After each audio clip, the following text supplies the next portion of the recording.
The day has come, my friends. Destiny 2's 30th anniversary is here. The hype is real, but you don't need to own the 30th anniversary DLC in order to have access to certain activities. And one of those activities is this new one called Dares of Eternity, which is free to all players. When you boot up, you're going to actually have access to it, and you're going to be playing it for the first time ever.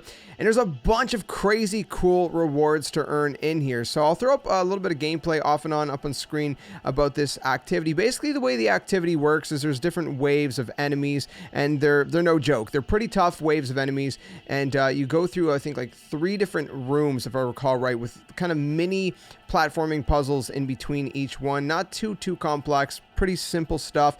And by the end, you're basically fighting some iconic Destiny character, or bosses rather. And once you finish it, you get some cool rewards. You get a returning basically currency, which is strange coins. Strange coins back in the game. Super exciting stuff. And so once you finish this activity and you kind of go through it, you're going to end up being able to have access to the Eternity. So if you open up your destinations menu, kind of to the bottom of the moon, you'll see this new location called Eternity. Right? There's also the Cosmodrome, which is showing a 30th anniversary icon here as well, which I actually haven't went and done it yet, but it's Out of Fly the Wolves, which is obviously a little bit different. It's Investigate the Loot Cave, and you can see what the reward is right there. Pretty cool stuff. We're going to do that in a different video. We're focusing on the Eternity. Obviously, that other side of things is more for paid, the paid portion. This here, everybody should have access to. So if you open this up, you can see Dares of Eternity is the free one, right? The dungeon is what's not free. The dungeon is what it requires to be paid. But Dares of Eternity is a 6-player offensive activity in the game. So you can go ahead and you could actually earn pinnacle gear and powerful gear through this as well. But if you go to Xur's Treasure Hoard, that's where we're at right now. It's a destination. So from playing the Dares of Eternity, you can actually go ahead to the left here, and you can see this treasure hoard. Now, if we go to Xur, there's a couple different things that he has here. So he has bounties. The first thing is bounties, which are going to earn you just XP, basically, right? You can see XP. And what this is also going to do is it's going to level up your rank with Xur, your reputation, and you'll get these strange engrams, which will give you 30th anniversary gear. So I actually unlocked 1 or 2 of them right here. Actually, I unlocked a couple of different ones. So we have the Wastelander M5. The description reads, a trusty companion for those long walks in hard vacuum. And then we have, of course, down here, this one might seem very familiar, the BXR 55 Battler. If you don't know what this is, it's essentially the BR from Halo. And I got 2 different variations of this gun. The first one, these are the rolls that I ended up getting.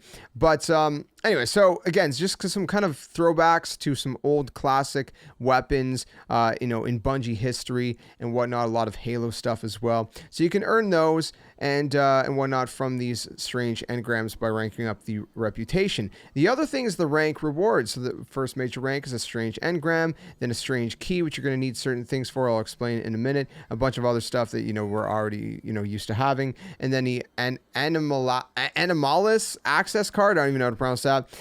Basically, the card is of unknown origin and appears to be from somewhere across the Paraverse in a timeline far from here. So you get all that, and then you got the rewards, but you have to complete the triumph. So you got to complete triumph, repeat winner to unlock the anniversary pose, which looks like this.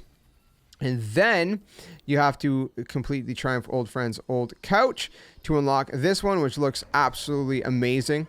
I love it. Really, really cool.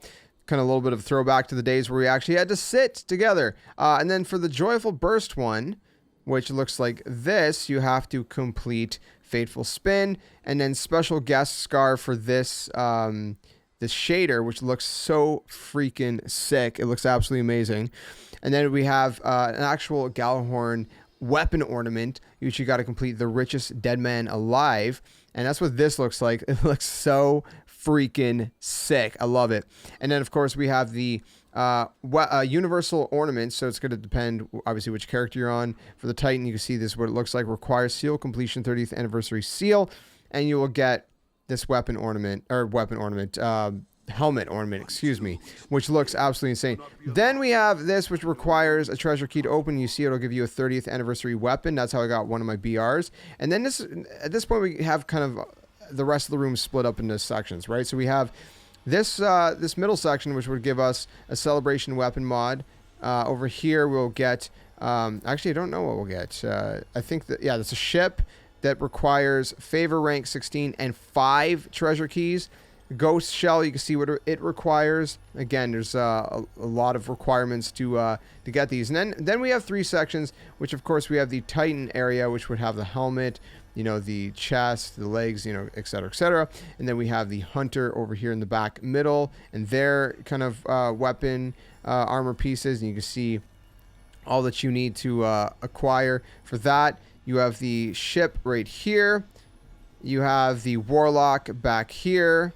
Right, and then you have the horse, the star horse, the eternal queen, and it looks so sick, dude. It looks so sick. Imagine being able to unlock that as a glider, or not a glider, but what you call it, a sparrow that you could ride. That'd be sick, but I don't think you can. So you have to use strange coins to buy these bounties. You have to do these bounties to progress through some of the quests, and obviously you get Paraversal Hall, which is basically a box that gives you some like ornaments, stuff like that. I'll show you guys in a minute. I've unlocked some of it. You get a bunch of XP and things like that as well. Then of course you get engrams using exchange coins if you want to. Paraversal Hall for 7 and treasure key for 10. And then of course all of these, which are locked like we seen at Xur. So if I go into my quests over here, you can see that I have Magnum Opus, which will give us the Forerunner reward, which is pretty freaking cool because, of course, it is it's a throwback to Halo, the Halo days, right? But you got to complete 3 Star Horse bounties to complete this first section. Step 1 is just get 7 strange coins. This is step 3, and then the rest of the steps have not been unlocked yet. So that's kind of how that works and whatnot. So if I go over to my inventory here, I will show you guys. There's all these 30th anniversary. You can see they have the 30th anniversary icons on them. And this is just some of the ornaments you're going to unlock. There's some for the warlocks. There's some for the hunters. There's some for, of course, the titans and whatnot as well. I mean, there's a bunch, man. And they look pretty sweet. Pretty sweet. So there's a bunch that you unlock. And you actually get these 2 kind of care packages at the very, very beginning, which actually already opened. I'll try to throw up the gameplay up on screen so you guys can see it. And that gives you a bunch of this stuff for free, basically. So that's how that works. So it's pretty cool. It's, again, a free activity everybody gets access to.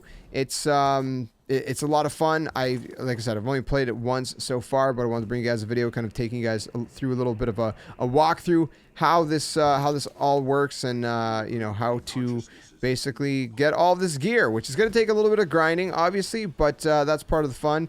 It'll hopefully tide us over until February 22nd, where the Witch Queen will finally drop. So let me know what you guys think of this activity. I'll bring you guys some more videos regarding the 30th anniversary shortly, so make sure you guys keep it locked for all things Destiny 2 and other things gaming. And until the next one, game on, and thanks for watching.